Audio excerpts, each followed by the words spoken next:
বাংলাদেশের একজন প্রকৃত মুক্তিযোদ্ধা সেফাতুল্লাহ সেফুদা। তিনি দীর্ঘ ৩০ বছর যাবৎ দেশের বাইরে জীবনযাপন করছেন। সেফুদার একটি কথা আজও স্মরণীয় হয়ে আছে, আমাকে পৌঁছে দাও, তোমাদের ভণ্ডামি আর সহ্য করতে পারছি না। বর্তমানে সোশ্যাল মিডিয়ায় ফেমাস হয়ে রাতারাতি সেলিব্রিটি হয়ে যাওয়া একজন হলেন সেফাতুল্লাহ ওরফে সেফুদা, যিনি কিনা তার নামের চেয়ে তার লাইফের কথাগুলোর জন্য অধিক বিখ্যাত। তার ভাইরাল কথাগুলোর সাথে অনেকেই পরিচিত থাকলেও তার সম্পর্কে খুব বেশি মানুষ জানেন না। কিন্তু কে এই সেফাতুল্লাহ, কিভাবে তার উত্থান, কেন তিনি এত জনপ্রিয়, আর কেনই বা আজ তার এই অবস্থা?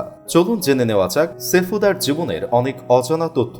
সেফুদার আসল নাম সেফাতুল্লাহ চৌধুরী। এছাড়াও তার কিছু নিক নেমও রয়েছে, যেমন প্রেম সম্রাট, কবি, গায়ক, অভিনেতা ইত্যাদি।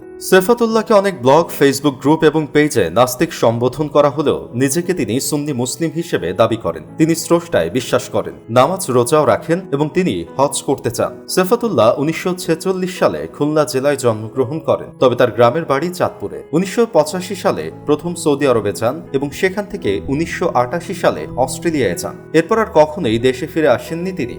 বর্তমানে তিনি অস্ট্রিয়ার ভিয়েনায় বসবাস করছেন। তথ্য অনুযায়ী সেফাতুল্লাহ 1979 ও 80 সালে ঢাকা বিশ্ববিদ্যালয়ে শিক্ষকতা করতেন। বর্তমানে ভিয়েনায় এক স্থানীয় বিশ্ববিদ্যালয়ে প্রফেসর হিসেবে নিযুক্ত আছেন। পাশাপাশি একটি অনলাইন শপে পার্ট টাইম জব করেন। এছাড়াও তিনি কবিতা লেখেন এবং টেলিভিশনে কাজ করেন। দেশে থাকাকালীন বিভিন্ন সময় তিনি বাংলাদেশ বেতারের কবিতা পাঠ করতেন বলে জানা যায়। পারিবারিক জীবন: সেফাতুল্লাহর স্ত্রী ও এক পুত্র সন্তান রয়েছে। যদিও বর্তমানে তার স্ত্রী, সন্তান কিংবা পরিবারের সাথে তার কোনো সম্পর্ক নেই। তার স্ত্রী সাবেক বিটিভি কর্মকর্তা। সেফাতুল্লাহর প্রিয় খাবার হলো চেরি ফল ও মদ। অধিকাংশ সময় লাইভে এসে এই খাবারগুলো উনি খেয়ে থাকেন। মানুষকে এইগুলোর গুণাগুণ সম্পর্কে বর্ণনা করেন। প্রিয় পোশাক হাফ প্যান্ট এবং সবুজ রঙের টি শার্ট পরতে ভালোবাসেন সেফুদা। প্রিয় কাজ: তার প্রিয় কাজগুলোর মধ্যে একটাই হলো বাংলাদেশের চলমান বিষয়গুলো নিয়ে অস্থিরভাবে ব্যক্তি বিশেষকে গালাগালি করা এবং ফেসবুক লাইভে এসে অশ্লীল মজার কিছু কথা বলে থাকেন। এগুলো সোশ্যাল মিডিয়াতে বেশ আলোচিত।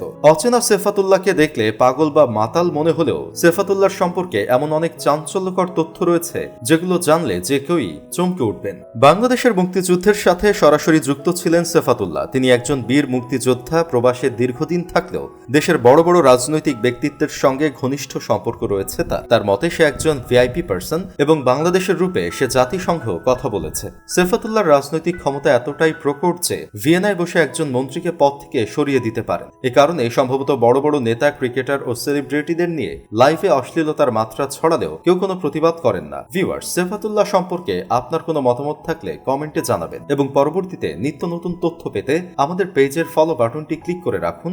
ধন্যবাদ সবাইকে।